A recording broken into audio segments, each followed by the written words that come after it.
Hello, everyone. My name is Peter Canova, and today I will be presenting on my senior capstone research in my senior seminar history class. The title is The Appeal to Reason in the Formulation of a Socialist Ideology in 20th Century United States. My paper basically focuses on a very famous socialist newspaper from the early 20th century called The Appeal to Reason. Here is my abstract. Literature on the United States socialism limits itself to the history of its downfall. This paper aims to analyze the methods used by the Appeal that would formulate a socialist ideology in the early 20th century. The research conducted was strictly qualitative, as much of its findings come from the analysis of papers spanning through the 1912 presidential election. Now, I picked the 1912 presidential election because that was basically the peak of United States socialism, as the Socialist Party at the time really had a candidate who had a big movement behind him. His name is Eugene Debs, and we'll get into him more in a later slide. So I just want to quickly discuss the way this paper was set up. So first I talk about the aesthetics of the paper. Famous writers, including J. Weyland, who owns the paper, and Eugene Debs, who was the presidential candidate at the time. Illustrations, like cartoons, audience questions, and some more miscellaneous articles that I found particularly interesting. So as you can see above my head right here, we have The Appeal to Reason. This is basically just a front cover from 1912, what you'll see most of the time. As you can see, if you compare it to the New York Times in the 1912, we get a very similar feel. And you can see why the Appeal might have done this, really to appeal to a wider audience. Because if you pick up this paper and compare it to the New York Times, it might be hard to tell the difference. And we can kind of just look right at the name as well. Not only the format, the name, The Appeal to Reason, they're basically saying we are reasonable. We might be socialists, but our ideas are reasonable and they're what workers deserve. And as we go on, we'll see that sentiment continue. So here I just have three examples of some of J.A. Weyland's writings. A lot of his writings come under the pseudonym The One Hoss.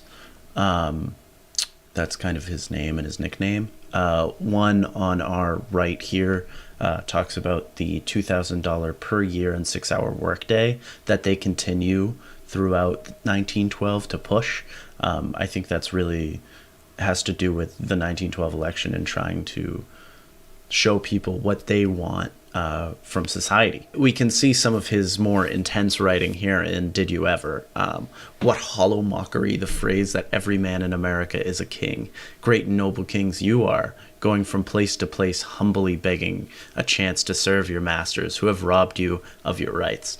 So there's a lot of emotion and passion in Weyland's writing, and that continues throughout the paper. And you can see kind of how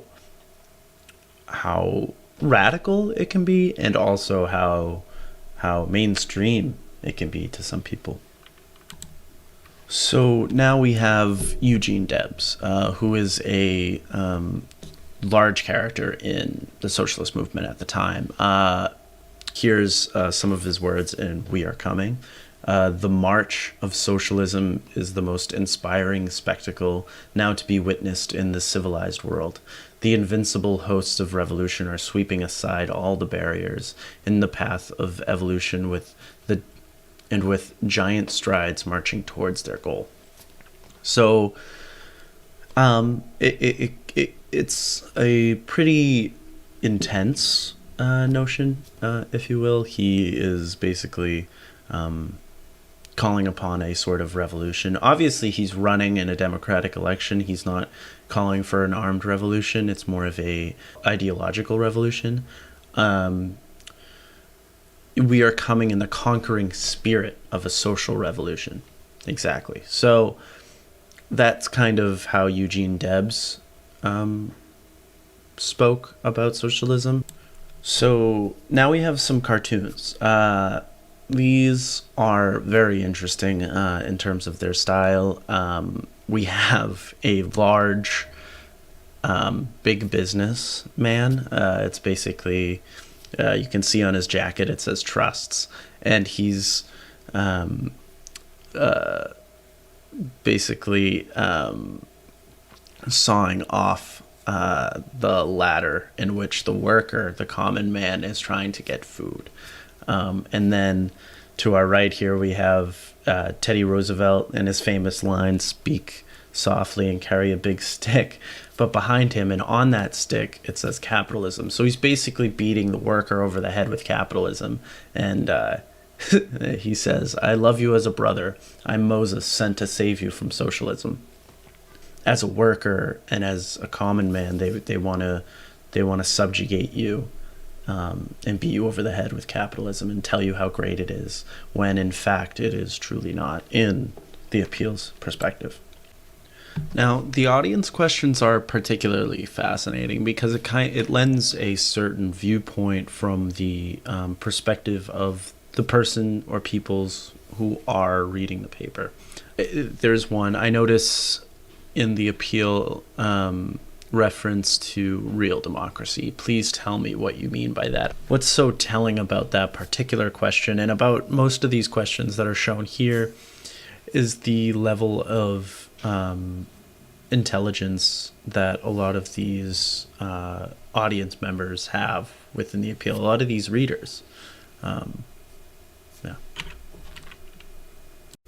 So let's get into the more articles slide. More articles. I just wanted to show how intense some of these articles can get. I'm just going to stick with Jack London's piece here. It says, "No quarter.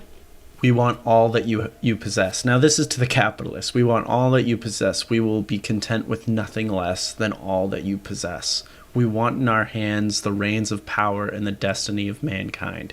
Here are our hands. They are strong hands." This really represents the kind of different ideologies within the paper that exist. All of it is socialism, but it is not either right or left, which a lot of secondary scholarship is kind of muddled in when they talk about this paper. It's more of this kind of dichotomy where there's all different perspectives within the socialist movement, and some can be very extreme and some can be very mild and try to appeal to audiences. But this right here is an example of how extreme it can really get. So let's go into our conclusion. Now, why is the appeal to reason important? A broader understanding displays the impact the appeal had on the greater socialist movement spanning all the way to our present. We see the same sentiments that are in the appeal happening now. Really, a lot hasn't. A lot has changed, of course, but in terms of the policy that they wanted, we seem to be inching our way towards that as the progressive movement grows within the Democratic caucus. The members of the appeal and people who follow the appeal, such as the appeal army, would most likely be very antagonistic towards the progressives that are in our government today, probably including Bernie Sanders. But a lot of the policy that these candidates are trying to pass, such as Medicare for All, are things that you will see in the appeal itself. Much has to do with workers' rights. But yeah, the appeal has a long-lasting effect on American politics. And although the socialist movement had died down after the appeal left, it's beginning to ramp up once again. Thank you so much, and I appreciate you listening.